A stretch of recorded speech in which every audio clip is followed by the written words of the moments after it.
Madame, Monsieur, Yorana et bienvenue dans votre journal sur TNTV au sommaire de ce dimanche 19 octobre. Papeete en effervescence, plus de 5000 croisiéristes ont fait escale à Tahiti ce matin. Entre animation touristique et retombées économiques, la capitale s'adapte à ce flux exceptionnel. À Punauia, l'ancien méridien s'apprête à rouvrir sous le nom de Tahiti Lagoon Resort. L'appel à candidature a suscité un véritable engouement. Des centaines de CV reçus en à peine 2 semaines venus du Fénois et même de métropole. Et comme tous les dimanches, place à l'actualité sportive avec Oriano Tefau. Nous reviendrons sur les moments marquants de la semaine.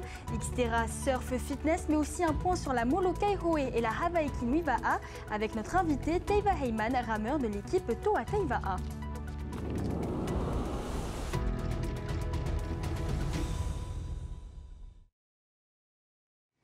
Ce matin, plus de 5600 passagers ont accosté à Tahiti le temps d'une escale. Une journée intense aussi bien pour les touristes que pour les acteurs du tourisme local. Entre effervescence des visiteurs, organisation millimétrée et retombées économiques bienvenues.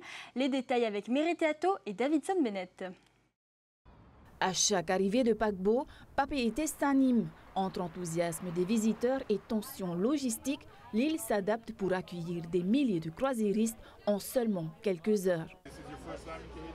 Oui, c'est notre première fois à Tahiti. Nous avons acheté un tour privé pour explorer l'île aujourd'hui et demain un tour en bus sur Moorea. J'espère vraiment découvrir toute la beauté de vos îles.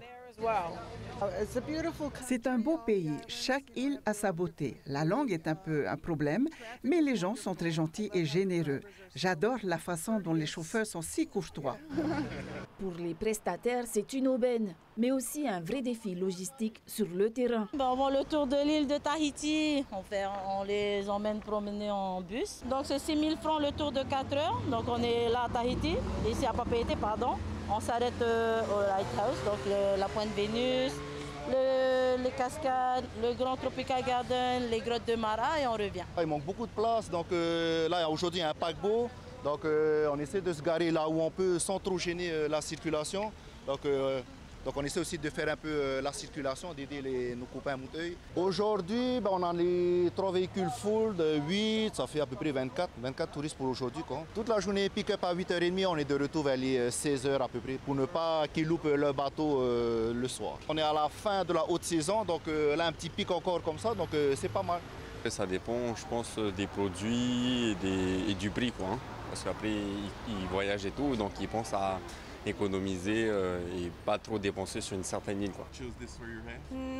Oui, c'est beau, mais peut-être pas pour mes cheveux, mais c'est beau. Mais tous les commerçants ne profitent pas de la même manière de ces escales éclairs. S'ils achètent à terre, s'ils dépensent leur argent ici, oui, tout à fait, c'est positif pour l'économie. Derrière ces arrivées massives, une organisation millimétrée se déploie pour assurer le ravitaillement et la sécurité du navire. Avec 12 conteneurs à charger à bord de ce navire, donc on a dû sortir les conteneurs en avance et les mettre sur les pieds afin d'assurer le ravitaillement alimentaire et également des provisions du navire. Ça mobilise à peu près 20 personnes pour la partie approvisionnement, également la partie déchets et également la partie approvisionnement en fioul. Et pour offrir aux passagers un souvenir de cette journée, Tahiti Tourisme mise sur la culture et la convivialité. 5663 passagers qui arrivent donc de Hawaï. Aujourd'hui, donc, ils sont sur Tahiti. Demain, ils partiront sur Moorea, puis Ayate avant de repartir sur la Nouvelle-Zélande. Une escale courte mais précieuse, symbole d'un tourisme de croisière en plein essor, entre opportunités économiques et défis d'accueil sur le Fénois.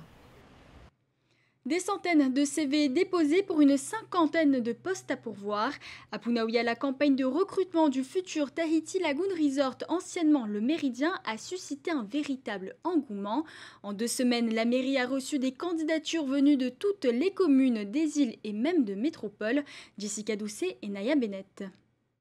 Réceptionniste, serveur, cuisinier. Depuis l'apparition de cette publication le 4 octobre dernier, le service Pu Ohipa de la commune de Punauia a enregistré plus de 650 candidatures.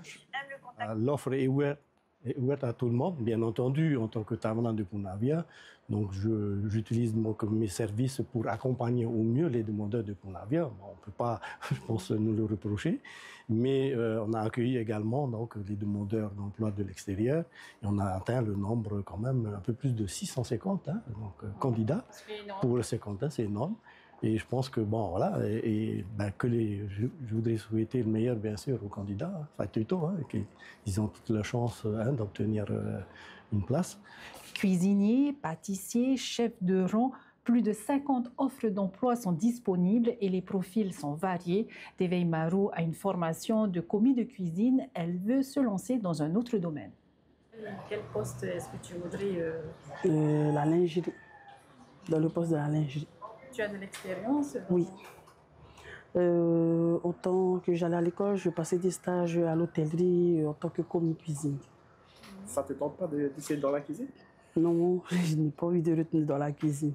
Je veux un peu changer pour revoir un peu beaucoup de travail qu'on peut faire et évoluer avec. L'objectif du service de l'emploi, c'est de proposer des profils adaptés à la demande avec un minimum d'expérience. Les agents notent toutefois une augmentation de la moyenne d'âge des postulants. Il y a beaucoup de profils. Il y en a qui ont une petite expérience dans le domaine concerné. Il y en a qui en ont un peu moins. Et donc, je pense que ça crée un peu, on va dire, le buzz sur les réseaux sociaux et sur la réouverture.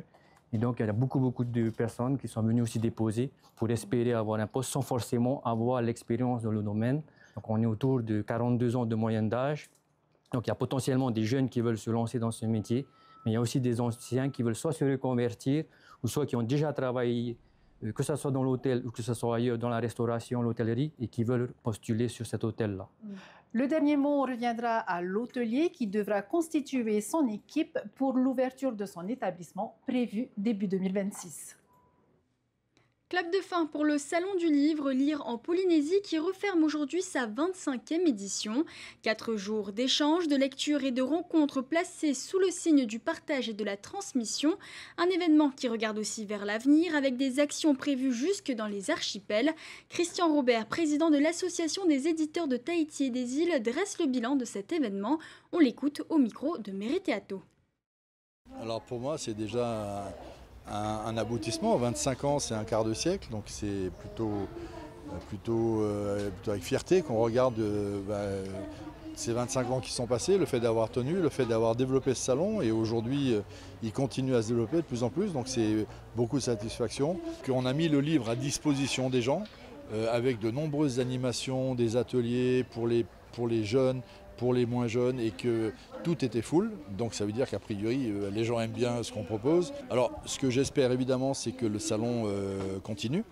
Le salon est un événement qui est soutenu par le pays, par l'État, par des partenaires privés, et on les remercie parce que c'est important, c'est un gros événement. C'est un événement qui est gratuit 100% et je pense que c'est important.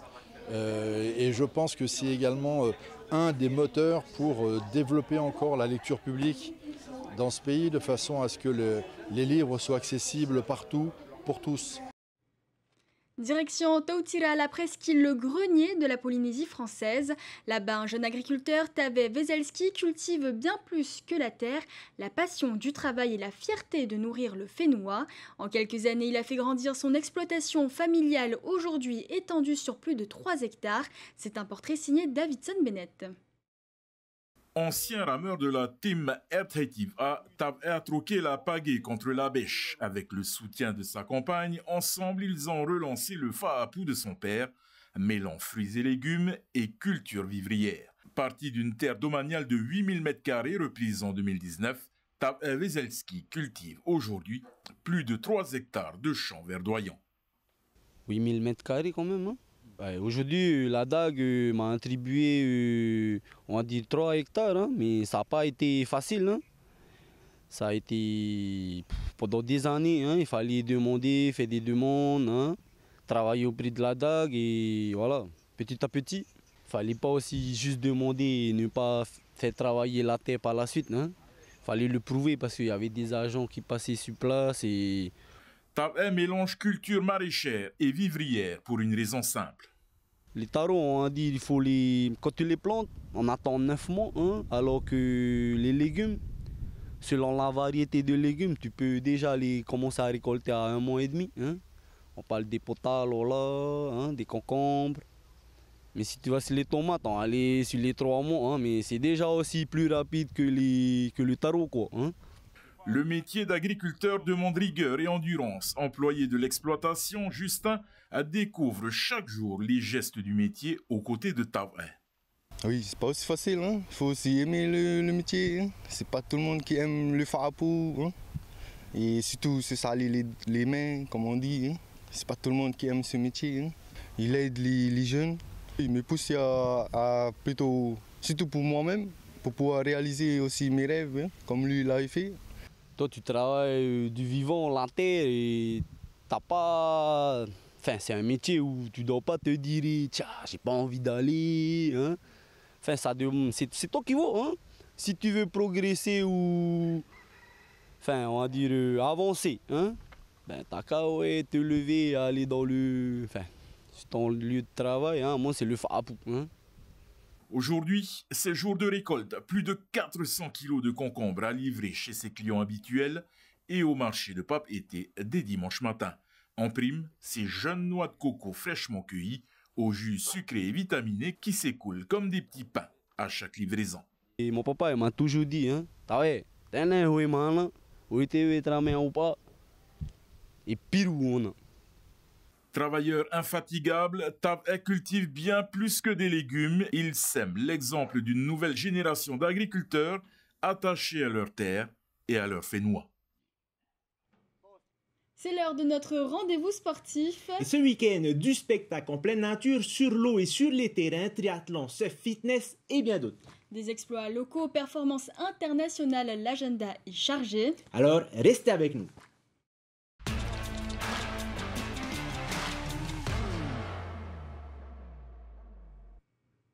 Direction l'île Seul ce week-end pour le Xterra à Moorea. Une course de triathlon exigeante de 40 km mêlant natation, VTT et trail dans un décor magnifique mais redoutable. Oui, puisque près de 170 triathlètes ont repoussé leurs limites sur ce parcours de rêve. Chez les hommes comme chez les femmes, la bataille a été intense jusqu'au bout. Retour sur cette épreuve spectaculaire avec Juanuya Tuahiva et Désiré Teivao.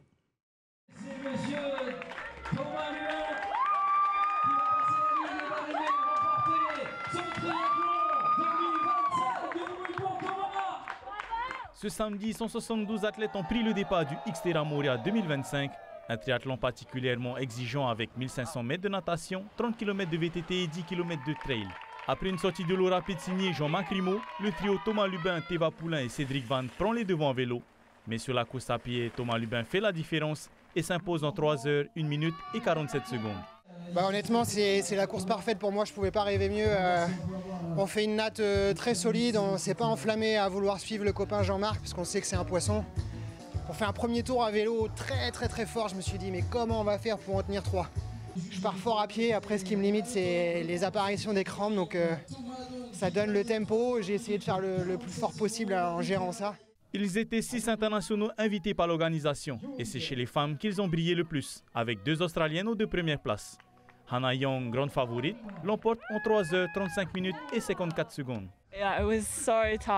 La course était vraiment difficile, la partie VTT était superbe, mais je pensais qu'il n'y avait que 2 tours et non pas 3, donc je me suis un peu cramée sur le dernier tour.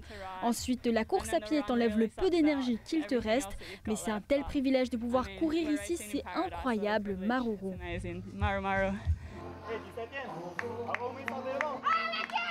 Malgré la difficulté de l'épreuve, les athlètes ont tous apprécié la course. Ça va pour l'instant là Ça va pas très bien, mais on va finir. C'est le principal. Les paysages sont magnifiques, oui. Dur quand tu t'entraînes pas, mais sinon elle est belle la course. Ah, en haut il fait super chaud et du coup ouais c'est un peu dur. Mais sinon toujours dans la joie quoi, ça va. Un dernier défi avant la fin de la saison.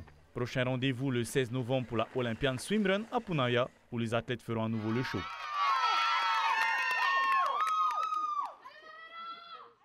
Et sur l'eau, les amateurs de surf ont pris la vague ce week-end à Papeete.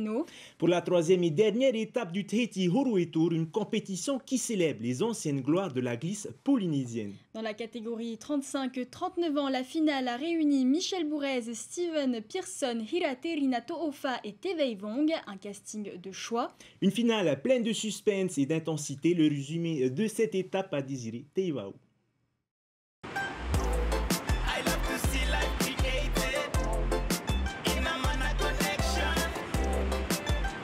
C'était marrant, il n'y avait que des copains à l'eau et puis c'est la finale d'il y a 10 ans. Aujourd'hui encore, une finale où l'on retrouve Michel Bourez, Steven Pearson et Hiraterina To'ofa est synonyme de grand spectacle. Le Spartan est le premier à s'offrir une belle note avec un 7.17. Il ajoute ensuite un score de 7 points pour porter son total à 14.17. Michel Bourez tient les rênes de la finale jusque dans les 2 dernières minutes et l'offensive de Steven Pearson. Il obtient ses meilleures notes sur ces 2 dernières vagues, notées 7.50 et 7.10. Avec un total de 14.60, Steven Pearson l'emporte. Je gagne sur les 2-3 dernières vagues, je pense. Michel a bien démarré avec un 7.17 sur une droite. D'entrée, il a mis la pression à tout le monde. Donc après, il ne fallait pas dormir, il fallait bouger. Et il y a eu quelques vagues. Il n'y a pas eu de grosses vagues, mais il y a eu des petites vagues fracassables. Et je pense que tout le monde a fait son job. Il y a un excellent niveau ici à Tahiti. Donc c'était top. C'est comme ça, c'est la compétition. Les juges ont été top et ils ont récompensé la vague à Steven. Même si on pense tous que c'était un 5. En bodyboard, la finale des Masters tient aussi toutes ses promesses. Steven Bonnet réussit à tirer le maximum de ses vagues. Il s'impose avec un total de 12.50 et devance Varua Bouzi et Hiro Kaloni. C'est un peu hot aussi les conditions, quoi. Il y avait des bons adversaires. C'était le shot de vague en fait. Quoi. Je pouvais faire mieux, mais bon, les vagues qu'il y a, faut faire avec, quoi. Les compétitions de surf s'enchaînent au Fénois. Le week-end prochain, le spot de Taharu accueillera la 3e et dernière étape du championnat de Tahiti. Et hier soir, le stade Bonbridge s'est transformé en salle de sport à ciel ouvert. Pour Octobre Rose, plus de 500 personnes ont répondu à l'appel du Te Ora Fitness, un événement organisé en solidarité avec la lutte contre le cancer du sein. Oui, entre danse, cardio et moments d'émotion, on plonge dans l'ambiance à Tipperary. C'est une marée rose qui envahit le stade. La musique résonne, les coachs chauffent la foule et le public répond présent. À cet instant, le sport devient un cri d'encouragement pour toutes celles qui se battent. L'objectif de cet événement, c'est justement de sensibiliser les gens à la cause du cancer, parce que tous les bénéfices de la journée seront reversés à la Ligue contre le cancer. On essaie de leur montrer aux malades de la Polynésie qu'on peut bouger pour eux, qu'on peut sensibiliser, mobiliser le maximum de gens pour les soutenir pendant cette épreuve qui est vraiment pas très facile. Sur la pelouse, le tempo ne faiblit pas. Ori Tahiti, body attack, body combat, body jam, chaque session pousse un peu plus le souffle, mais aussi la motivation. Car ici, pas de performance, juste l'envie d'être ensemble. Ah, c'est trop bien! Franchement, c'est passé du bon temps avec tout le monde et c'est génial. Ah ouais, vraiment, on est là avec une association qui nous garde le week-end et franchement, c'est incroyable. C'est génial, en tout cas, j'invite tout le monde à venir, il y a encore de la place. En plus, c'est pour la bonne cause. Et les copines de travail, là, oui, ouais. Et une pensée pour ma copine qui a le cancer du sein aussi. Et c'est pour elle que je fais ça en fait. Dans la foule, certaines connaissent la maladie de près. Clotilde, retraitée, participe pour la première fois. Et pour elle, cette énergie collective a un goût particulier. J'ai eu cette maladie cette année, au début de l'année. Et quand je vois, il y a beaucoup de personnes qui viennent pour soutenir cette cause-là. Merci beaucoup, merci. Moment fort de la journée, une chaîne humaine formée au centre du stade, dessinant depuis le ciel, grâce à un drone, le ruban rose, symbole de la lutte contre le cancer. L'image est projetée sur un écran géant et l'émotion gagne le public. Inclure tout le monde, des tout petits, moi j'ai ma fille qui est là, qui a 6 ans, il y a les jeunes de Tipperary, il y a vraiment tout type de public et effectivement je crois que c'est très important que tout le monde prenne en conscience de cette cause et de l'importance que la Ligue contre le cancer aujourd'hui a. Un moment de partage, de solidarité et d'espoir, bref qu'au Fénois, la lutte contre le cancer se mène aussi au rythme et le sourire aux lèvres. Et maintenant, on file à toute vitesse sur le reste de l'actualité sportive. Internationale et locale, en bref et en images. Week-end déterminant à Cambridge en Nouvelle-Zélande pour la Pacific Cup de cyclisme sur route. La sélection tahitienne y a confirmé son excellent niveau face aux meilleures équipes du Pacifique. 4 coureurs représentaient le Fénois. Dès la première journée, le temps était donné avec le contre-la-montre. Victoire de Kahiri Handler, suivi de Heiari Manuthei. Chez les dames, Tekau Haperei prend la deuxième place. Le lendemain, sur un parcours vallonné, les Tahitiens ont de nouveau tenu le haut du pavé. Manuthei s'impose, Handler termine juste derrière, tandis que Kylie Crawford remporte la course féminine devant Hapairei. Une belle manière de conclure la saison et de se projeter vers les Jeux du Pacifique 2027 à domicile. Exploit pour le trailer local d'Elbi Villa Gongora qui a bouclé la Diagonale des Fous ce vendredi. Considéré comme l'un des ultra-trails les plus exigeants au monde, la course affiche 175 km pour près de 11 000 mètres de dénivelé. Delby réalise une performance XXL en terminant 21e au classement général sur plus de 2800 participants en 30 h 27 minutes et 27 secondes. Une prouesse qui confirme une fois de plus son statut de référence du trail en Polynésie. Nouvelle ère pour les Tikitoa. La Fédération tahitienne de football a confié les clés de la sélection à l'un de ses emblèmes, Reimana Lifonkui. Ancien capitaine et figure incontournable du beach soccer tahitien, il passe désormais de joueur à entraîneur. Sa mission, préparer la relève, maintenir l'esprit guerrier du groupe et surtout replacer Tahiti parmi les meilleures nations mondiales. Un défi à la hauteur de son expérience et de sa détermination. Je suis très honoré et en même temps fier parce que je succède après Naya, Teva qui ont mené cette équipe très loin au niveau mondial. Donc c'est avec beaucoup de fierté et beaucoup de pression aussi que j'aborde ce nouveau poste. Le premier objectif, ce sera l'année prochaine, en octobre 2026.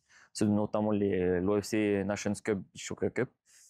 C'est les qualifications de la zone Océanie pour nous qualifier pour la Coupe du Monde 2027, dont on ne sait pas encore où sera cette compétition, mais ce sera notre premier gros challenge. On déboule à toute vitesse sur la piste de Feipi. La saison officielle est terminée, mais pas question de ranger les vélos. Les clubs RTT, Tor, Team Horohena et Feipi ont lancé une série de 3 courses pour entretenir le niveau. Un dernier défi avant que plusieurs pilotes ne s'envolent à l'étranger, certains pour la Nouvelle-Zélande, d'autres pour les États-Unis. Objectif, garder le rythme, l'esprit de compétition et préparer la relève. Enfin, le programme, c'est, comme je te disais tantôt, c'est 3 coureurs qui partent mercredi.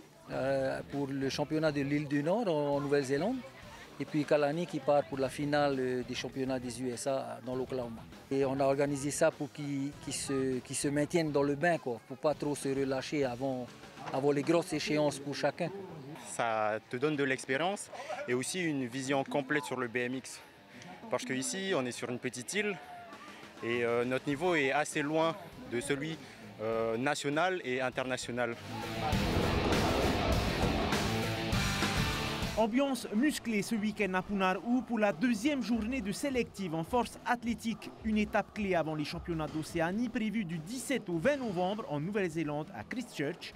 21 places sont à pourvoir pour représenter le Fénois, 7 femmes et 14 hommes répartis sur une dizaine de catégories. Au programme, les 3 mouvements incontournables, squat, développé couché et soulevé de terre, mais aussi une épreuve spécifique de bench press ouverte à tous. Objectif de ces sélectives, évaluer le niveau local face aux standards internationaux avant la grande échéance océanienne. Et pour les favoris du Fénois, la route vers la Nouvelle-Zélande semble déjà toute tracée. Toujours du sport, mais on poursuit avec notre page consacrée à la Hoikinoiva que vous pourrez suivre jusqu'au grand départ de la course et c'est tout de suite.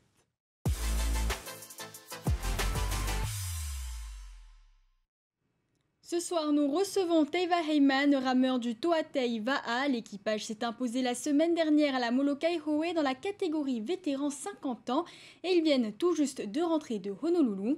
Rana Teiva, alors avant de se tourner vers notre prestigieuse Hoikinoiva, revenons sur votre performance incroyable à Hawaï. Comment avez-vous vécu cette victoire? Yorana, on l'a bien vécu. Toujours une fierté, bien sûr, de participer à cette course et de la remporter, bien sûr. Une fierté pour nous, les Tahitiens, surtout qu'on était allés à plusieurs équipes tahitiennes. Et la plupart des équipes tahitiennes ont remporté respectivement dans leur catégorie. Il me semble que c'est une première chez les vétérans 50 ans côté tahitien. Oui, c'est la première fois qu'une équipe tahitienne de 50 ans remporte la Molokai.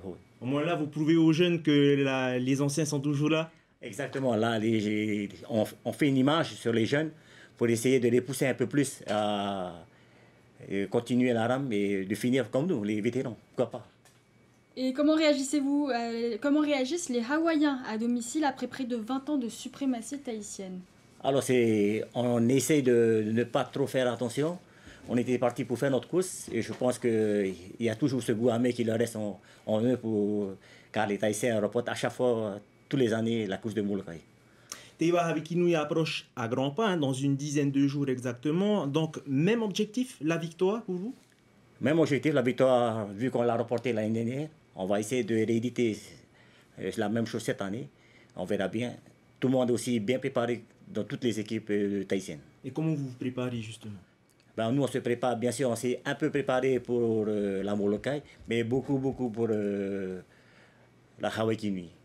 Restez avec nous, Teiva. On vous regarde à l'écran. On part tout de suite à Bora Bora pour suivre les équipes qui se préparent pour la 4e étape de la Hawaii Nui du côté de Punauia, plus exactement. Huanui Atoahiva a suivi les cadets du club Tahitian Paddle à l'entraînement et l'ambiance promet d'être intense. Regardez. Deuxième départ. Boum. On attaque. Démarre. C'est bon pour vous. Et n'oubliez pas, on déjauge la pirogue. Dans le VA, les clubs formateurs jouent un rôle clé dans la relève et l'épanouissement des jeunes rameurs. C'est le cas de Tahitian Paddle à Punauia. Cette année, le club engagera 2 équipes vétérans à la Hawaii Nui, mais aussi et surtout 2 formations cadettes et cadets préparées avec soin tout au long de la saison. Donc j'ai réuni tout le monde en V6, donc cadré, mode V6. On laisse le mode V1 de côté parce que V1 c'est perso.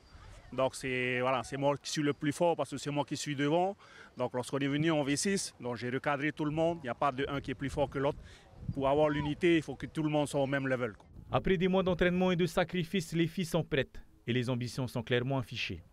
Nos objectifs pour l'aventure, c'est le podium. Ouais, hein. Comme tout le monde, on veut tous avoir le podium, on va tous se battre pour le podium. Tu t'éclates aux entraînements avec les copines? Ah oui, ouais, on est une famille ici à Tahitian Paddle. Hein. Depuis le début de l'année, les bons résultats se sont enchaînés pour ces jeunes avec notamment un podium à la Polynésie première et au Heiva. Plus qu'une chose à trouver, le Tahoe.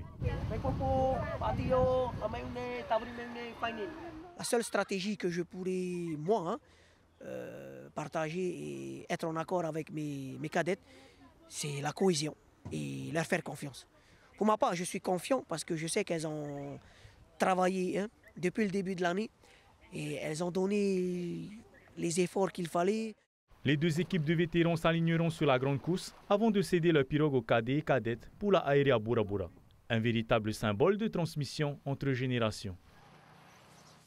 On l'a vu dans le reportage que les clubs formateurs jouent un rôle essentiel pour la nouvelle génération et pourtant ils se font de plus en plus rares. Comment l'expliquez-vous?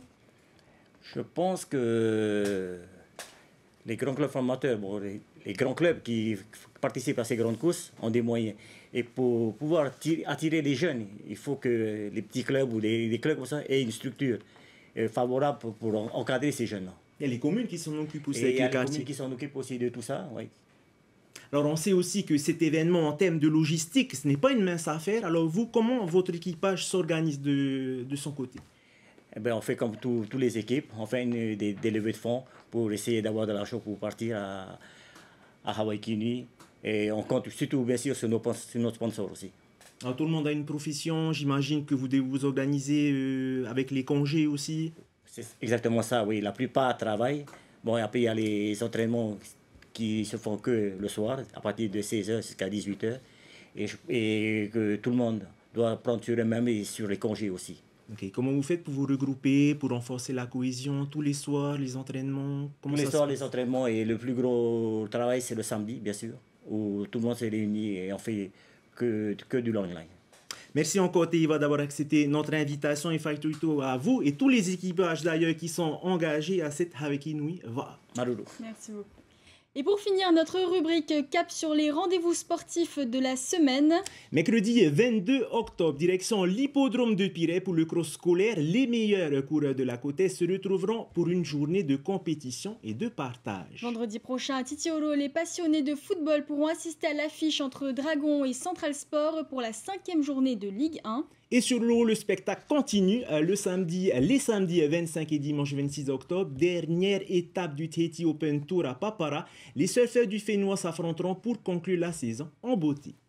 C'est la fin de ce journal. Merci de l'avoir suivi. Dans un instant, retrouvez votre émission Bien dans son faré qui vous emmène à Toarutu. Juste après, Tous en cuisine avec Cyril Lignac. Demain, c'est Vémi Thierlot qui sera aux commandes de votre JT. Quant à moi, je vous souhaite une très belle soirée et un bon début de semaine à tous. Prenez soin de vous. Et quant à nous, bien entendu, on se quitte avec les meilleures images en musique de ce week-end sportif. Bonne soirée à tous.